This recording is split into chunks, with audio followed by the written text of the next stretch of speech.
Hello, party people. And hello, Cameron.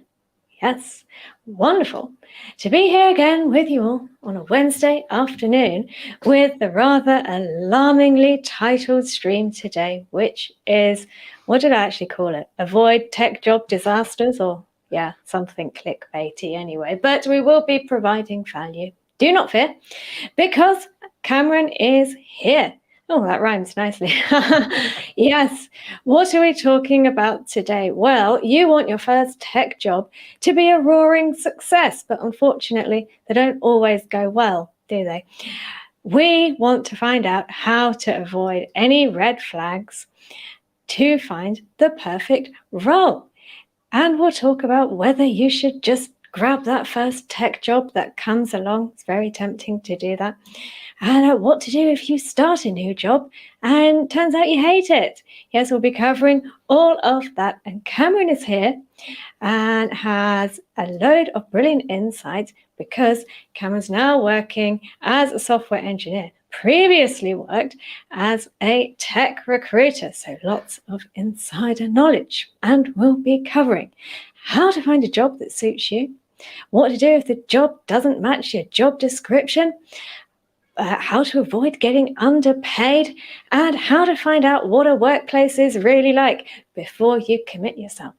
And as usual, we're doing this live so we can grab some questions from the chat. And I can see there's already some in there brilliantly. But if you have any more, drop them in there. I'll do my best to answer them. But first, let's extend a very warm welcome to Cameron. Thanks, Leanne. That lovely round of applause there. Yeah, it's great to be here. Thank you for the invite. For people who aren't familiar, my name is Cameron. I'm a software engineer based in Edinburgh in Scotland. I've spent most of my career in the UK, done a bit in Germany as well. I've been a software engineer for around half of my career, and the other half of my career, I was a technical recruiter. So I'm in that weird position where I've kind of seen both sides of the table. So I've fairly recently, around 18 months ago, decided to set up a careers network called the Coder Career, now joined by my co-founder, Colin. So what we're doing is we're trying to provide people with there's a lot of technical resources online like Scrimba to help you get a great job in tech, but there's not many non-technical resources, if you see what I mean. So if people want to learn about things like interview skills or like how to get your job application to the very top of the pile and little hacks and hints and tips from the recruiter side, that's what we're here for basically. And so we run an ecosystem, I guess. So we have a blog, we have a podcast, we have a YouTube channel. So we're growing that, and we're hopefully as well going to launch a job platform later in the year as well to help people get matched with their favorite job in tech. So great to be here. Fabulous. And here is the link in the chat to the Coder Career, which sounds like a very valuable resource. So looking forward to seeing how that grows. Thank you for sharing. I asked before we went live, actually, in the chat, for people to drop their questions, and Deverio has done just that. So let's ask that. How do you approach a job search without having a degree? It feels like a lot of companies are looking for it, or they're looking for work experience. So as a former recruiter, what's your advice on that one, Cameron? So first off, a piece of good news is that companies are definitely moving away from this. We can see both by qualitative and quantitative data that that's the case, which I think is a great thing. I think the traditional, this could be a whole like live stream in of itself, but I think the traditional education model is kind of going out the window a little bit because you can learn skills in other ways. So I think companies are starting to move away from that. However, if you do come across a company that has that, I think the best thing to do is just show how you can demonstrate that you have the equivalent knowledge of, in our case, a computer science graduate. I know how you feel because I have a degree myself in business, but obviously a business degree doesn't really mean much for a software engineer. So I was going up against computer science graduates, and I think the biggest thing you can do is just have a deep portfolio. But what I mean by deep portfolio is have like 2 to 4 like really good projects, like don't have like tons and tons of small ones. and you can like show that you can add commercial value that way. So that's what I'd recommend you do, and that's what would set you apart from maybe someone that's a comp sci grad. Particularly if you're a career changer. I don't know about your particular situation, but if you are a career changer, then it's it can be a way of like showing how you can draw on your previous career experience. And the other way as well, depending on where you're based in the world. In the UK, in the last year in particular, there's been a massive push on apprenticeships in software engineering, where you maybe need like fairly minimal qualifications in terms of like exam grades from school to get in, rather than like degrees or any of that. And the pay starts off competitive. So if you are in the UK, I'd recommend looking at apprenticeship schemes as well, because there's some really good ones. Oh, hot tip there. So I hope that helps you out. Deveria. Brilliant. Sounds very promising indeed. And more questions coming into the chat, which always makes my job easier when other people think of the questions. I do plan them in advance, but it's always nice to know I'm asking the ones that people actually want the answer to. Anyway, dgabe24 says, what's your best advice on how to capitalize on soft skills developed up to the point of pivoting into a dev role? They're currently working in biotech sales and would love to avoid losing all that value and skills they've already built up. Excellent point. Yeah, that's a really interesting topic. And I think having come from that kind of recruitment is very much like sales. If people haven't done that before, it is very much like sales. And I did also do, I did tech sales in the sense of I sold a recruitment platform for around 2 years as well. So I've kind of been there, not in the exact same industry as you, but the way I've done it is I thought I can understand UX very easily compared to most developers that maybe, come from the conventional background. Because I think about the customer and I try and think about their pain points. Like when you're trying to make that sale, like, I don't know about biotech, but in terms of the software as a service world, like for me, I was selling a recruitment platform and I thought, okay, what are their pain points in the recruitment process and how can our software make that easier? And I would really target the sales that way. So I would suggest doing that, and you can build upon like the users find this difficult. Here's how we can engineer a solution. So it's particularly good if you're looking at front end development. That's a really nice angle to take as well. But I would also say as well, you can definitely apply your sales skills in a job search capacity as well. So a tip I always give people is treat your job search like you're making a sale. It's just you're selling yourself. You're a one-person consultancy and you're winning a contract. That's the way I see it. And that's where I've always seen it throughout my whole career. So definitely approach it with the same mindset. People get very shy about selling themselves, and you don't need to be. And if you approach it like you're chasing leads, like don't be afraid to do outbound, like message companies on LinkedIn if you think their product looks cool. Like I'm probably teaching you how to suck eggs here in terms of like how to do sales, but for people that maybe aren't sales, have never done sales, then it's definitely worth checking out some sales training and see what you can learn from that in terms of like your job search, because there's a lot of value to be had. And even just speak to someone that's in sales and they can probably give you some good tips. Very interesting. Fabulous. Hope that helps you out, DGabe. I have another question here, which ties in nicely to what we've been talking about with apprenticeships and things. Something else which people often ask us about is internships. How do you feel about unpaid internships at startups, or maybe in general as well? Are they just looking for free labor, or is there any value in doing an unpaid internship? In my opinion, unless you're school age, so what we'd call work experience in the UK, where you go and just like work somewhere for a couple of weeks to see what it's like, someone's like shadowing, that's the only situation where you shouldn't be paid. I believe in most jurisdictions it is illegal to have an unpaid internship. So definitely check that out, because you probably will be entitled to some form of pay.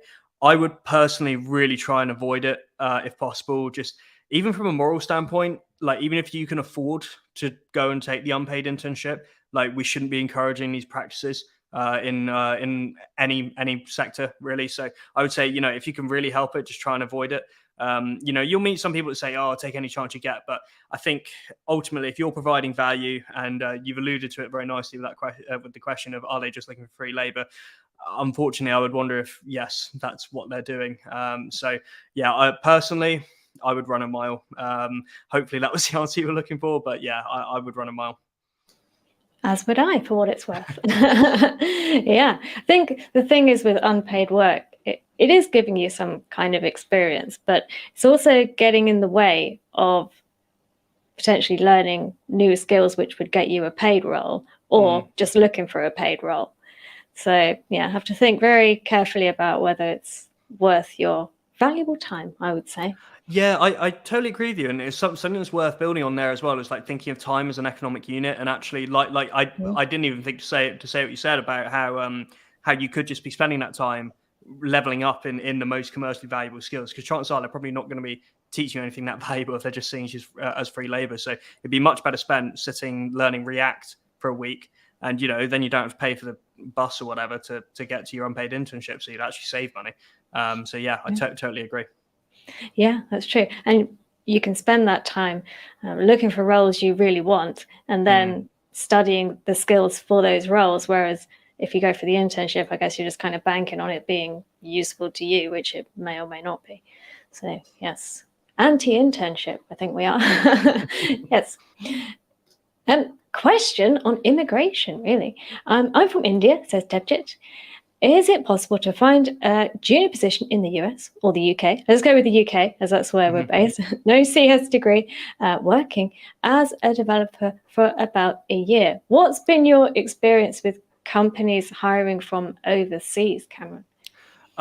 So I would preface this by saying I'm not an immigration lawyer, but having known several people go through the process, including people from India, I think the visa you would look for is tier 2.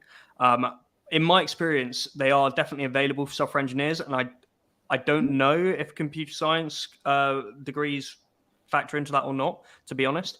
But I think realistically, your better chance of succeeding in the application would be once you get up to mid to senior level. But it's definitely possible, assuming you're talking about actually moving to the UK rather than working remotely. I would say it's definitely possible, but maybe wait 3-ish years, maybe, and then that's probably when it's worth giving it a shot. And definitely try and find a company first. Before you try and move to the UK and find a company, because it's just so much easier that way around. I mean, I would guess, I haven't been through it myself, but I would reckon that's the easier way of doing it. And then the company pays for the visa, which obviously it's a very expensive process. So definitely better to get the company to pay for it. Yeah. Okay. Hope that helps you out. Digits. Wow. Yes. Good question here from Raoul. How do you manage the vast amount of new knowledge that comes in every day? So, I mean, I think what this question is about is all different new technologies and indeed new soft skills and stuff that we come across in the tech industry. How can we focus ourselves to learning the right thing? What I'd say here, Raoul, is my biggest regret in the first year of me learning to code was the fact I didn't take enough notes. So if I were you right now, if you don't have it already, I would download Notion. And Notion allows you to really tag and categorize your notes really effectively. So it really speeds up your process. So I do that now. I have loads of cheat sheets and that kind of thing for all my technology. So I run everything off Notion. Like I make notes for work on it. I make notes for Code a Career on it. Like I literally do my shopping list on it. Like, I make sure my cat's got enough food by adding it to the checklist each week and that kind of thing. So yeah, Notion, not just for like categorizing knowledge, but also for running your life is great. So I would just recommend like writing everything down, because you can't realistically expect to remember everything. Like, and also as well, don't be afraid to Google stuff when you're actually coding. Like I can literally look at my screen now. I've got like 18 tabs open of Stack Overflow. So like, everyone does it. Yes, totally. And I would add to that, even if you're in some kind of position where you're being shown something, or maybe in a class or learning something, and you don't explicitly get given a chance to take notes, try and just say, oh, I just want to write that down. Because people, when you're teaching, it's easy to forget that people need time to listen to what you're saying and absorb it, and also write it down. So just remind them. And then, yeah, I also heartily recommend Notion. It's a lot of fun, and I use it It's for free organizing as well, everything. which is, It is. yeah, obviously always a huge bonus. Definitely, yes. I hope that helps you out. There are so many questions coming into the chat. I can barely keep up, which is a good problem to have. Very happy about that. I will go with this one from Contravious. In your opinion, what works better in getting your attention? I guess your means recruiters or hiring managers. Would you suggest a cover letter or a recommendation? I'm assuming a recommendation is like the same thing as a referral here, isn't it? Yeah, I think, or kind of a reference, but Yeah, just one like that getting you a get word up in. front type of thing. Yeah. Yeah, I would 100% say that. Cover letters are actually almost going a little bit out of style. My favorite kind of cover letter is finding a recruiter on LinkedIn, adding them and saying, "Hey, I love the look of this job. My name's Cameron. I love React development." That is the modern day cover letter. But if you can get particularly a referral, if your friend works for that company, it is 100% the easiest way to get a job.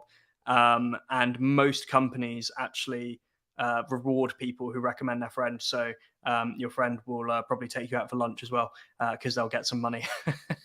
Nice. That's what we like to hear. Yes, great. Good to hear, in my opinion, that cover letters are going out of fashion, because I always found them a complete drag to write. Yeah. And a waste of time, to be honest. And you think, if people are looking through your application, your CV, and in tech, your portfolio and whatever else, have they really got time to read a cover letter on top of that?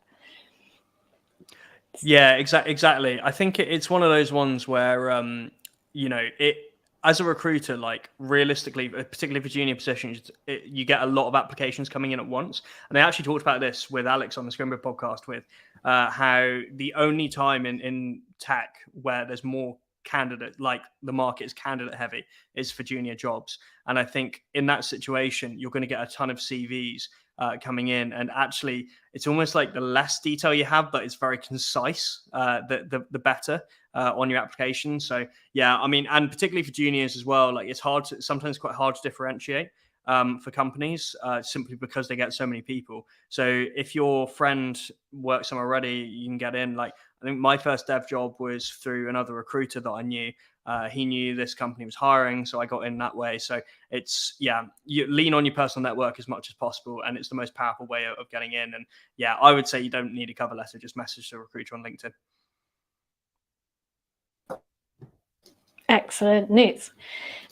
Josie was asking, are there any schemes to help girls who want to get into coding? Now, I happen to know of one. Feel free to add any others you've heard of, Cameron. That is Code First Girls. This is I was in going to the UK. recommend Code First Girls. It's really good. Yeah, really cool.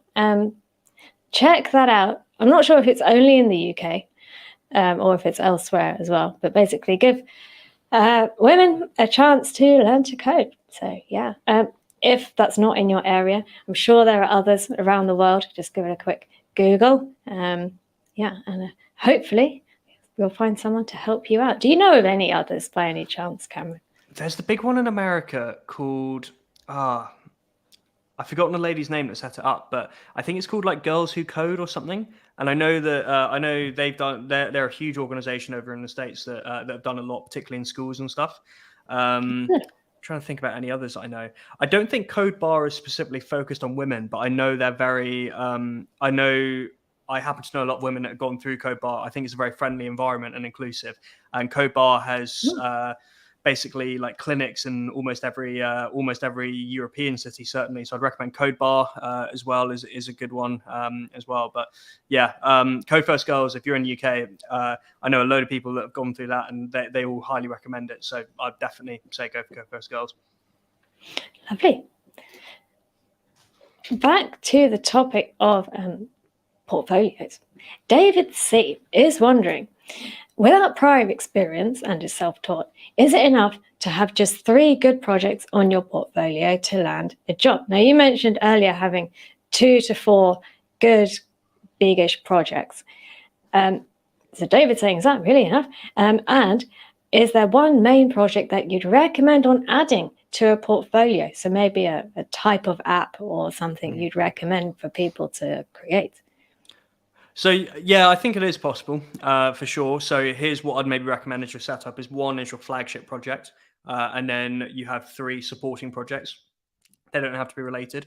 Great if there are other technologies, but they don't have to be. Like, it's going to be hard as a junior to like learn even one language, let alone multiple. So don't feel under pressure to learn multiple languages just to like add to a portfolio. It's better to be deep in something that's commercially very, very useful, like something like React or Node.js.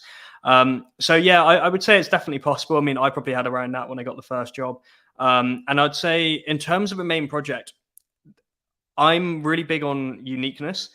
So I would say I don't. Maybe this is a cop out answer. I don't know, but there's a lot of very typical apps that people make, like the weather checker or the quote generator. Saying that, I've made both of those. But from a recruiter's perspective, if you can have something that is, here's how I describe it: commercially useful, ideally from a B2B, so business to business perspective, but it could be from B2C.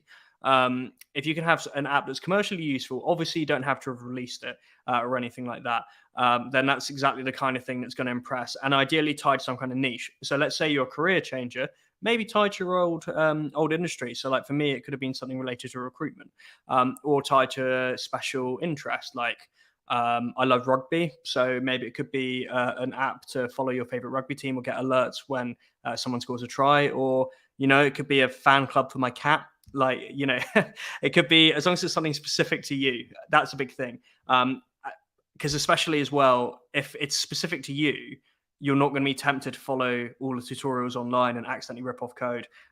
So I think that's something that's really worth doing as well. Just make sure you have one flagship project unique to you and ideally tailored towards your specific interests and the value you can add a business. Yes, totally behind you on that one, especially the cat fan club. On my portfolio, I had a pet sitting website. And there was another one I had. It was a bunny rabbit census. So it's question: what breed is your rabbit? Is your rabbit a real rabbit or an imaginary rabbit? And so on and so forth. I got a bit carried away, but anyway, I got the job. So well, the pet sitting one, that's an absolutely perfect example of what I'm talking about, because tailored towards your interest, and it's commercially useful because people need to get their pets looked after. So it's exactly the perfect example. Yeah, that's it. And if you do something that is in some way tailored to your own interests, it's so much easier to build it because you actually like that topic. So yes, hope that helps you out, David C. I have just seen a question coming into the chat, which is basically one I wanted to ask anyway. So I'll ask that one now. But if you asked your question prior to that, don't worry. I'm not tackling them in order. I might well come back to it. Michaela says, if you end up getting a job and later discover that it's not a good fit, is it advisable to stick it out for a certain period of time before trying for another position? Good question. Now, this happens and people don't really talk about it, I think. Mm-hmm. What do you do if you find yourself in that kind of situation? I mean, if you're 2 days in and the place is a disaster and you can't stand it, I would honestly just say just quit. And then that job, you don't have to put it on your CV or anything after that. I think if we're talking that short of a period of time, if it's more like, which is more realistic, more like you've been there for 3 to 6 months and you're thinking, I really don't know about this place. I would say if that happens, then in the first instance, talk to your manager about your concerns, because chances are they can be addressed. So you can deal with that. But if you know that's kind of beyond saving, then what I would recommend is most companies actually have a policy where if they extended an offer or you were in the interview process within 6 months, you can resume at the same point. So that's why I would encourage everyone to follow through on all the interview processes if they like the company, even if they got another offer. Chances are you can just go back and get hired by a company that maybe was interested in you before. So that's what I'd recommend doing. I would say, obviously, there can be situations where it's damaging. If you're really damaging your mental health or something like that, it is better to just quit. But if you are able to stand it, then wait until you have another job offer before you quit, is what I'd recommend. But obviously, I understand sometimes it's not always possible for people. So that would be my advice. But each situation is quite difficult, but definitely you don't need to stick around for like 18 months before you leave or anything like that if it's not working for you, because you're damaging your career, damaging your mental health and you might end up really not enjoying your work. So you've got to remember why you got into this industry. And I think we've all had these, all experienced engineers can attest to saying we've had these times where it's like, this is tough, but then you have one of those days at work where you remember really why you do it. And if you're in an organization where that's happening on a regular, then it's good. But if you're not, then then maybe it's time to look at the job market, and always keep a good couple of recruiters on your side who you trust, because they'll be able to let you know what's going on in the market, and they'll be your eyes and ears.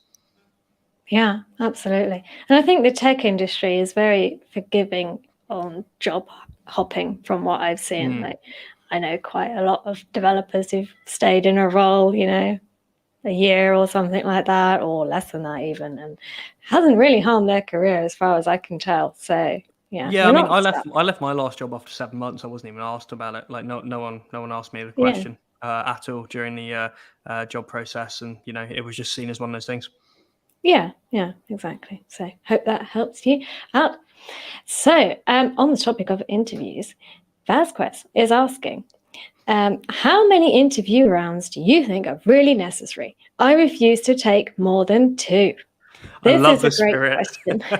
Yes, it is a good question though, because some interview processes are quite absurd in that, there's 6 interviews and an on-site, and then you have to build an entire app and whatnot.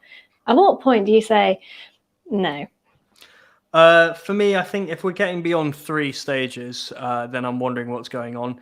And I think if the technical task, for me, I like live coding alongside. My ideal solution for a technical interview is pair programming with a more senior engineer, working on the same problem together.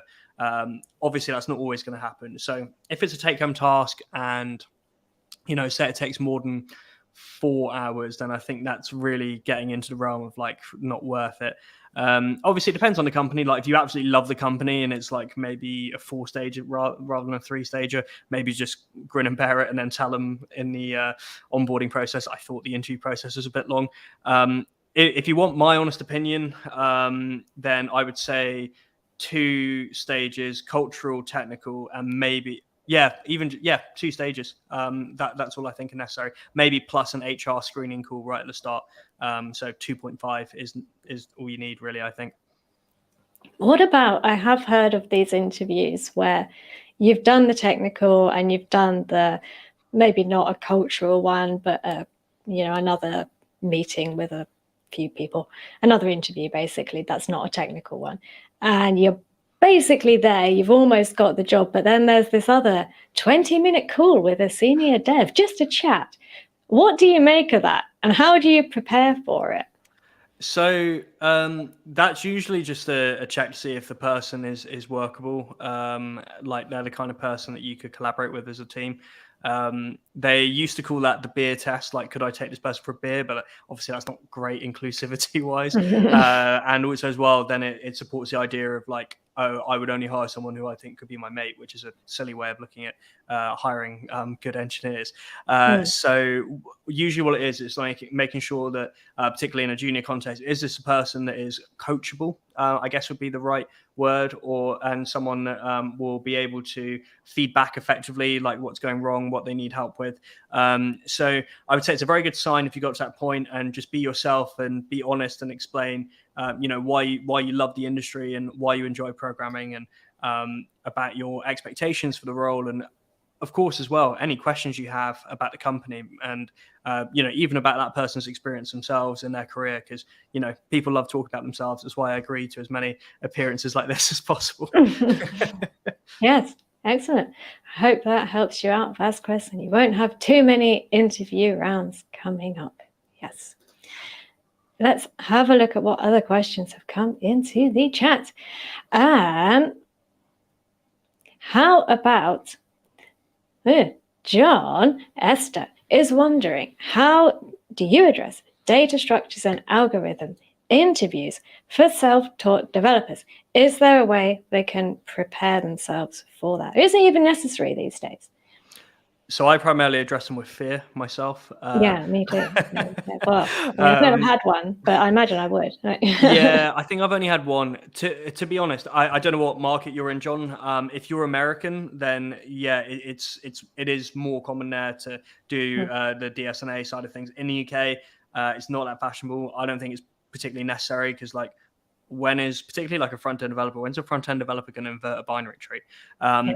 So what I would say is if you reckon it's going to come up in your job search, the classic one is leak code. That people say maybe check that out.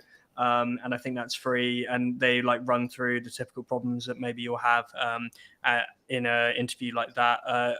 In terms of another type of resource, if you like learning from books, cracking the coding interview is great. I think that will just be available on Amazon and stuff, and that's really well written. And there is a really good one. I think it's called like Grokking's Algorithms Illustrated. Basically, the rule. Hopefully, you'll be able to find this on Google, Liam. But they're all like little mice or aardvarks or something, and they illustrate the algorithms through these little like mice things. And they're it's done very nicely, and it's quite helpful for I gave up maths in school when I was 17, I think. So while I'm decent at it, I haven't had an exposure to it for years, so I'm not really used to thinking like that. And that book really helped me. Luckily, I haven't really had to do much data structures and algorithms. But yeah, that's the one. Yeah, This is the one. I've heard that really this nice way. Yeah, it's quite entertaining, I've been told. So give that one a go. What's it called? Grokking Algorithms, an illustrated guide. Yeah, definitely recommend that. It's it's really good. Oh, well, there's a seal of approval. You purchased it. Have I? Oh, crap. Yeah. This is probably my husband's account. Yes. Anyway, mice and algorithms. What more could you ask for? Hope that helps you out, John. Vivek has a question around mental health. How to set your mindset when there is so much work pressure. Yeah. How do you deal with that? Do you have any tips? So try and remember that you're working to live, not living to work, and compartmentalize the problems. And just think like, look, this isn't the end of the world if something's going wrong. Like it's work. Because chances are the managers probably aren't thinking that either. And just make sure it's more of a general tip. Just make sure that like you have some kind of hobbies slash interests that ideally out of the house, outside of work hours. So for example, for me, especially working remote, I play rugby, and it's a nice way to sort of like, shake off the problems of the week by, usually getting knocked over 20 times in an hour.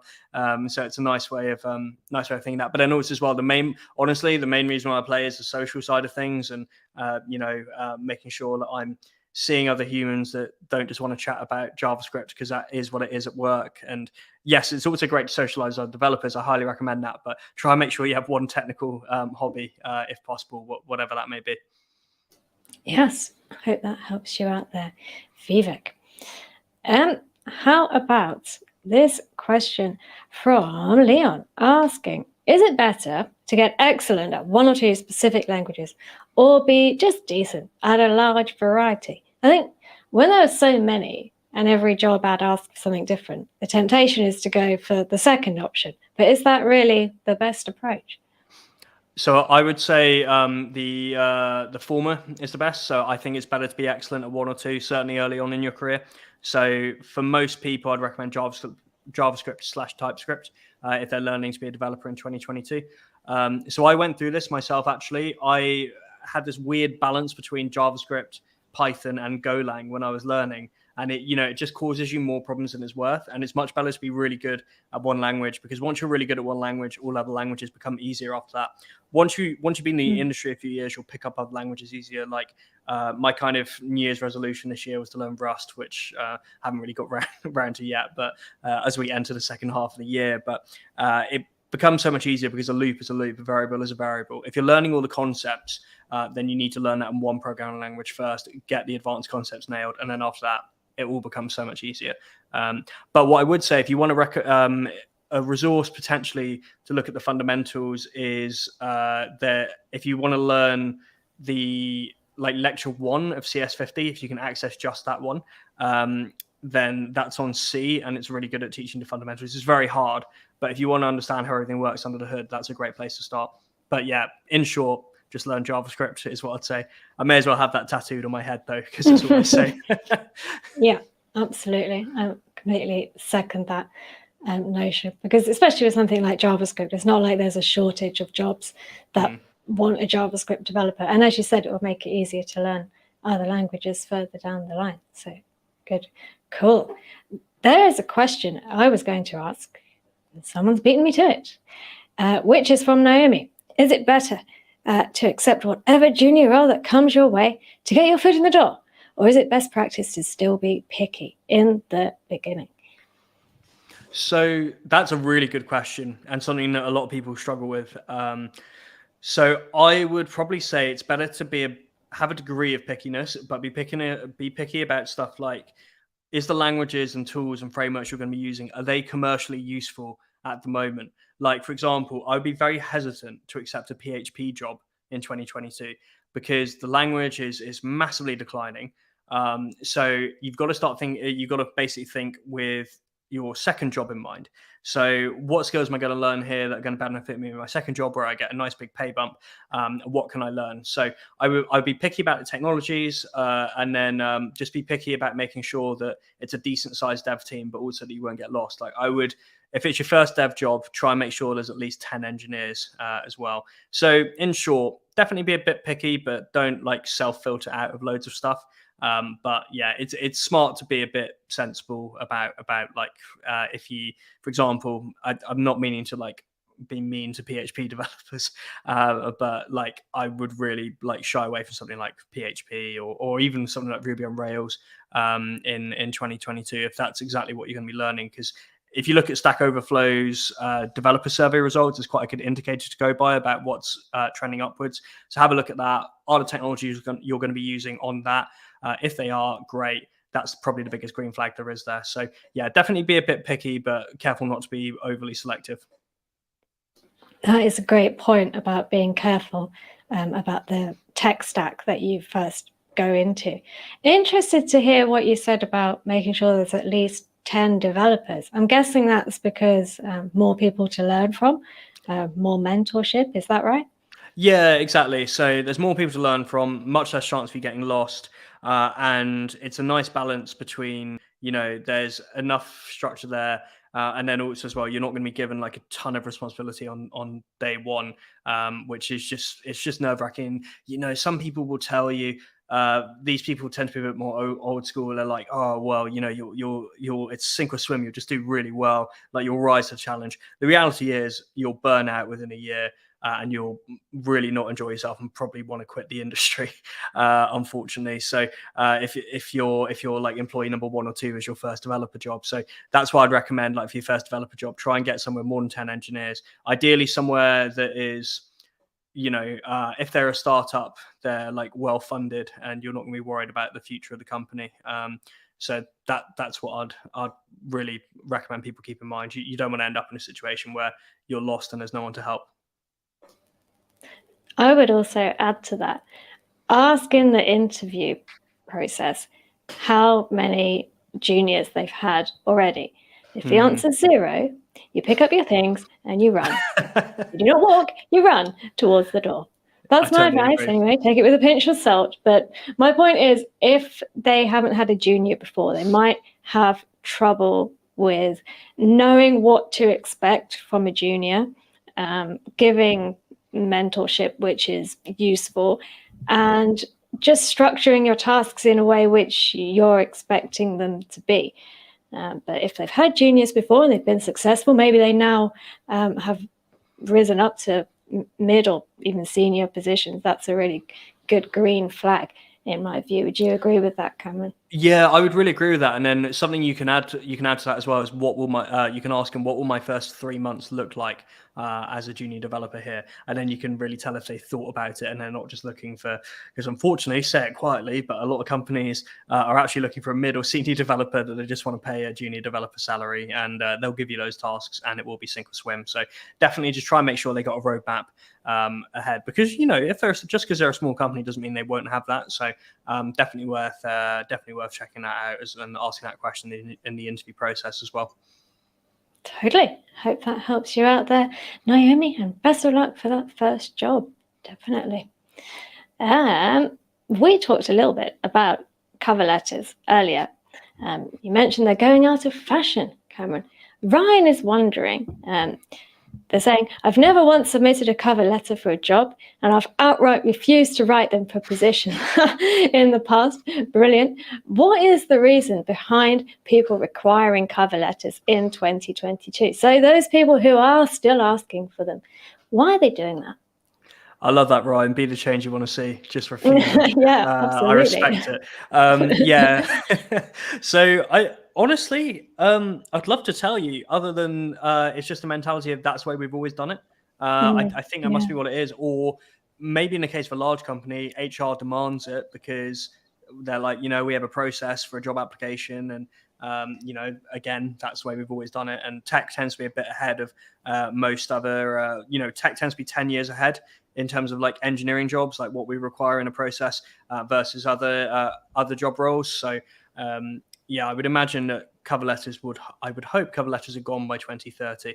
But yeah, it's very rare to see, places demand cover letters for engineers. And yeah, I would be again, I would probably share your sentiment of I probably wouldn't want to write one. It's so much more effective just to message a recruiter and just say, look, I really like XYZ about the company, because everyone knows people copy and paste cover letters. And if you really have to write a cover letter, what I would say is just like write a generic cover letter, have like 15 variables in there, and then just change them and modify them like based on companies, and not as in like insert the company's name, but like I would have a skeleton of it where I'd say like, I like the company because X, Y, and Z, and then have 3 reasons, and you just keep your structure, and then you can probably get it done in like 20 minutes. Because it's not realistic for companies to expect people to write a whole cover letter. Hopefully I haven't got myself in any trouble there by saying that, but that's what I recommend people do if you have to write a cover letter. You could even build a cover letter generator and put it in your portfolio. Yeah, that's an idea. That's very meta as well, because if they ask for a cover letter, just send them a link to that. It'll blow their mind. Yeah, you are right there, Cameron. Essentially, all cover letters say basically the same thing. I like your company because blah, blah. I'm brilliant because blah, blah. Interview me type of thing. So really, what's the point of them? Yeah. Anyway, unless you want to do something really special, like if you are obsessed with the company and think they're amazing, then do something. If you do something beyond the cover letter, like I know someone who I don't actually think it was for a developer job. I think it's for a sales job. She actually wrote a handwritten letter to like the head of commercial at the startup, and that's how she got into this like quite high growth and high prestigious startup. So something like that is where you want to be. Like a cover letter is just too much of a middle ground. So I would say something like that. If you really love a company, do something a bit different. Yeah. That wouldn't work for me, though. I think if someone saw my handwriting, that would be great. Yeah, I don't think we tell, but I've got like 2 broken fingers on my right hand, so it wouldn't. It wouldn't work for me either. But maybe you can find a way to, really wow them with the cover letter. But otherwise, sounds like not really worth it here. But yes, interesting question, Ryan. Thank you for that. City Sun is asking, what are red flags that you might see about a company or an employer to show that it's not good early on during the application, even before the interview, or at least before you signed the job offer? So this is definitely something I wanted to ask. As a former recruiter, perhaps you have more insight than the rest of us and could let us know what are the bad signs for a company. So a pretty chaotic interview process, and they don't seem to have the interview process down. That's always number 1 red flag. Also as well, refusing to answer like difficult questions when you ask them. When you ask, obviously this is a classic one, but when you ask them what they like about it and they go, that's always quite a telling one.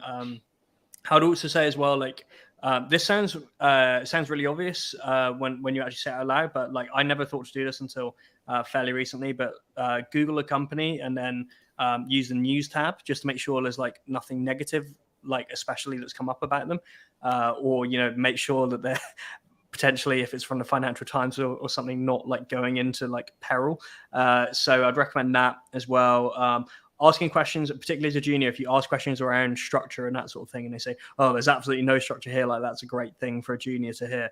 Then definitely run a mile. Like for a senior engineer, then great. If there's no structure, you just want to get on and be an artist and have a playground and write cool, crazy code, because you kind of know the framework that you're supposed to be doing that within. But for a junior, that's a nightmare scenario. So I'd say all of that, and then as well. The other obvious one as well is when you go on there. I don't know where you're from, but in the UK, Glassdoor is where people do the reviews for employers, and if it's all either all 1-star or all 5-star, those are the two red flags. Because I have been asked on 2 to 3 different occasions to write Glassdoor reviews for my employer, and it's been heavily, like, not just asked, but like basically demanded. So there are fake reviews out there as well, so that's always a big red flag. Yes, great point there. Thank you for that. And one question I have here is from David C. How many years are ideal until you pass the junior dev level? Let's say I've been working for 2 years as an entry level dev. Is it time to try for that mid-level? Now, this is a good point because, as Michaela was saying earlier, worried about staying in a position for too short a time. But the other side of it is you don't want to be stuck in the same position and not progressing when you could be. So what's the answer here? Well, it's a difficult one because mid actually means different things to different people. And actually, the company I work for right now is my day job. We don't actually have mid-level people. Basically, everyone's a junior until you're a senior. And then it goes up from there, like principal and all the rest of it. So each company, it means something different. And a mid at one company might be the same standard as a junior at another. Saying that, I would say, anything from 18 months. I think for me, before I got classed as a mid-level, I think was around 18 months. I think that's roughly what you'd expect. Anything from 18 months to 3 years, depending on various factors and what your company classes as that. If you're also wondering as well, like when to leave your first job, try and stick it out for at least a year. I would recommend at least 18 months if you can, and then move on. I'd say there's 3 main inflection points in pay in a software engineer's career. 18 months, that's probably the biggest bump. Then 3 years, there's a bump there, and then 5 years, there's a bump there. And then also as well, once you get to the point where you can be a contractor in most countries, where you can be it's the case where you can make a lot more money doing that than as a permanent employee. But that's usually not until you've been in it for like 8 to 10 years. Excellent. Hope that helps you out there with your career pathway, David C. On to the next question. This question has been asked, I think, twice. I think the same person's posted it again. I'm not totally sure what it means, but maybe you will know. I'll ask it just for fun. If companies have a complex tech stack which needs high computation power, do they send the proper systems to their employees over or across continents? Is this just basically asking if my own computer isn't up to the job, will they send me one? Probably, yes. I think that's what the question is. Yeah, I mean, my partner works at a company that's like fully like remote across the world, and so she has to do like procurement for like engineers that may be in South America or Asia or anywhere really. I think they literally have an engineer on each continent. So I think if you're wondering about the logistics of it, I think a lot of the time they just get them to buy it locally and then they just expense it. I think that's how it works, to be honest. I can't say exactly. Like my company is we're all UK and Turkey based, interestingly enough. Yeah, but if they want you to do the work, I think they basically have to provide you the yeah, work. exactly. Yeah. And if they're saying you have to pay for it yourself, I think that's a red flag.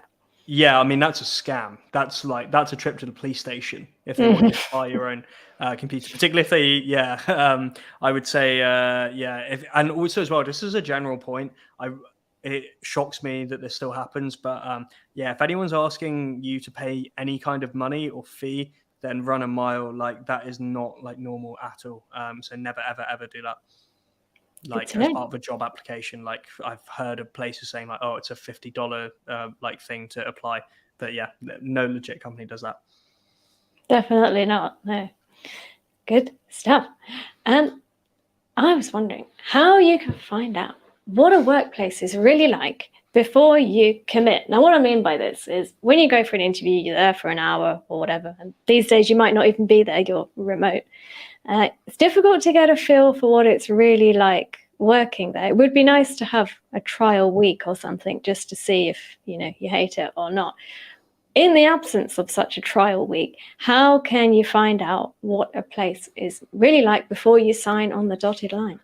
So whilst the trial week doesn't exist, I have spent an afternoon with an engineering team before. So you can do that.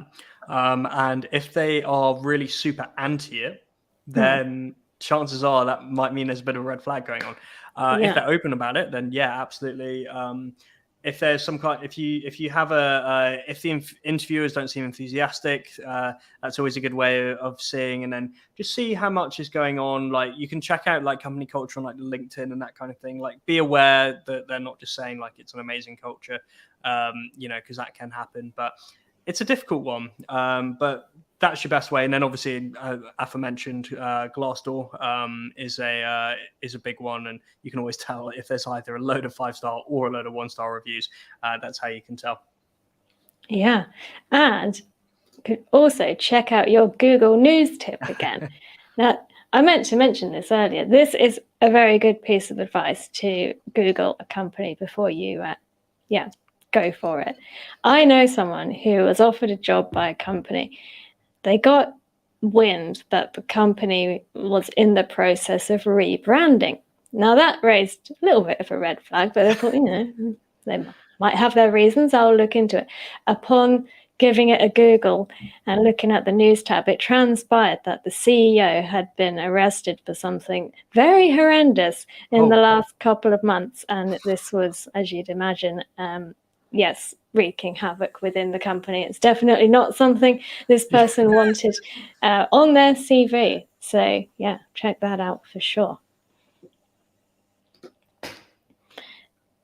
I was wondering if someone else asked this as well. If you've got any tips on how to avoid getting underpaid. Now, tech is, I don't know if it's unique, but it's the type of industry where you negotiate your salary in a way that other industries don't. Some industries, it's just kind of, you're here for 1 year, you get this pay scale. You're here for 2 years, you get the next pay scale. And it's very set in stone. It's not like that in tech usually. So how can you make sure you're getting paid fairly? Yeah, it's an interesting one, this. So first off, I would request information on salary bands, and it's always a green flag if a company has a salary band. Like my current place, I asked them and said, what do the bands look like? And they were like, oh yeah, no, here you go. And obviously it's not I mean, some companies make it external where you can literally look up exactly how much you get paid in each band, which is really cool. But my one, they said, totally open. This is the band you'd be interviewing at. So I would say like try and make sure you're working for companies that like promote that kind of thing. Also as well, do your market research, like look at resources like Blind, Glassdoor, Levels, FYI is a good one. You can find out sort of salaries on there. I can speak for the UK in that no junior developer really should be making under 25k in my opinion.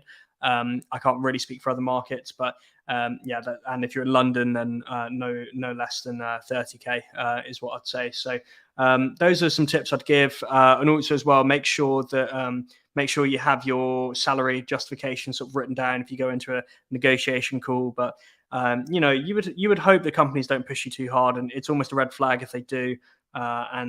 Stick to your guns and make sure that you don't just accept a lower offer because you like the company, and so be it. If they're going to try and offer you way below market value, then it is what it is, and it probably wasn't the right place for you anyway. That's what I'd recommend.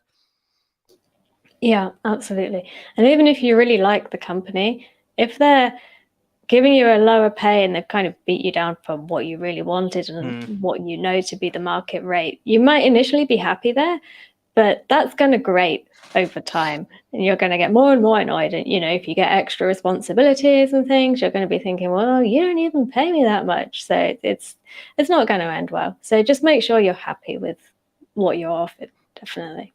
Absolutely.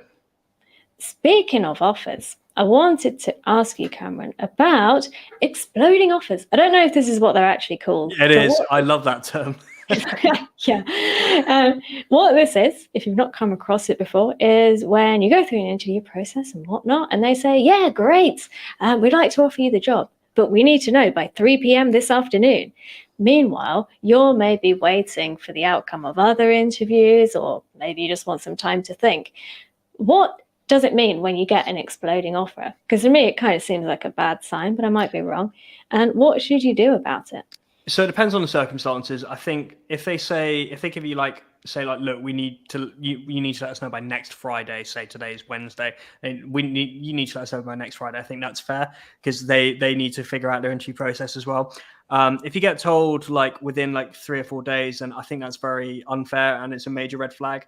So I would push back against it if possible. If you get same day, then honestly just walk away because there's probably something weird going on. So I think the most egregious example I've ever heard of that, luckily wasn't for anyone in tech. This is when I was in recruitment. I knew a guy who interviewed for a recruitment agency. He got an offer. They locked him in the room and they brought out a bottle of champagne and they said, you're going to sign the contract. And they poured him a glass of champagne and all the rest of it and were trying to make him drink it and sign the contract. Like, that is really weird. Luckily, I've never heard of anything like that in software engineering. Yeah, that's what I'd say. Like, it's a red flag if it's anything within like a few days. Other than that, just try and explain your situation. Just be open and honest. Like, companies aren't naive. They know you're going to be interviewing elsewhere. Like, you just need to be totally honest with them and just say, you know, I have these processes going on and this is when it's going to finish. And let the other companies know, because the other companies will panic and speed up your process for you. So it's kind of 2 birds, 1 stone. I always wonder with that, because people often say that, you know, try to get 2 offers so you can speed things up and whatnot. Can you not just say you've got another offer?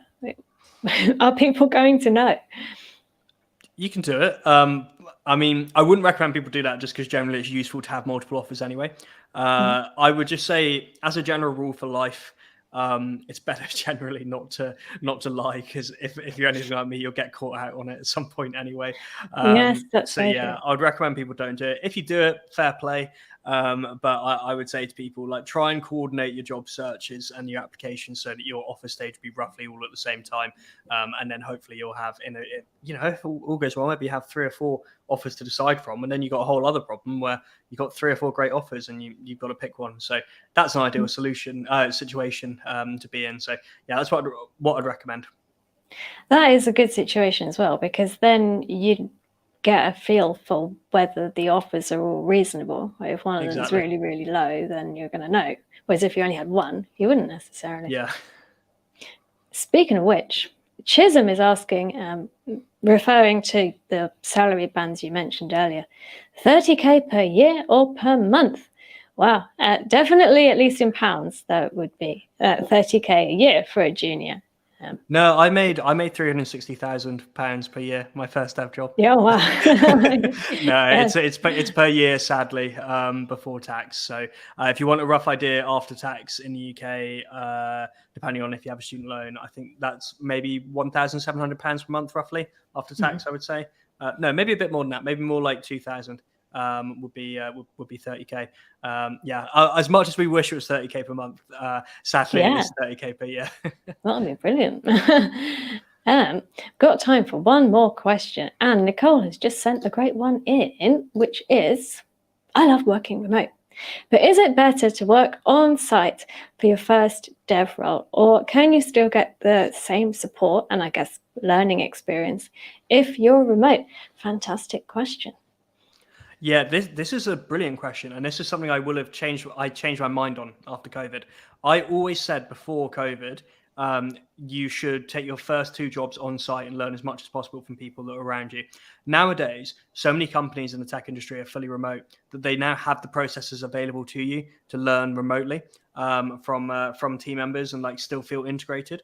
So, ultimately it comes down to personal preference, but I would say you'll definitely still get the same support if you work remote for sure. And there's a whole generation of developers now really that have been working remote because COVID, believe it or not, has been going on for 2.5 years now. So there's a whole generation. Like the vast majority of my dev career has been during COVID. Yeah, that's a quite scary thought, isn't it? Yes. Yeah, but I hope that's comforting. Nicole, you won't be missing out if you're working remote. Yes, and I did promise you, Cameron, a chance to talk about the coder career. So you mentioned it at the start. This is what you're currently working on, but feel free to let us know what this is all about once again, because it sounds great. Yeah, so the Coder Career right now, it's a careers network for people that want to learn all of the non-technical skills to help you get a great job in tech. So we have a podcast, we have a Discord community, and as well, we'll be launching a job platform later this year, hopefully as well. So we run a lot of events, that kind of thing. We did a big one here in Edinburgh last week, which was a lot of fun, and we live stream them as well. So we really just try and make sure people can break into the industry, and we don't charge people anything to be part of this. In the interest of total transparency, the monetization side of things, companies pay to advertise on our podcast. And then as well, we have with the job platform launching, companies would pay to access that. So it's totally free. And we're just aiming to help people in the first few years of their dev career. So I'd love to see as many people as possible, like hanging out in our Discord, chatting with us on Twitter and listening to our podcast. We'd absolutely love to hear from you. So it's myself and my co-founder Colin.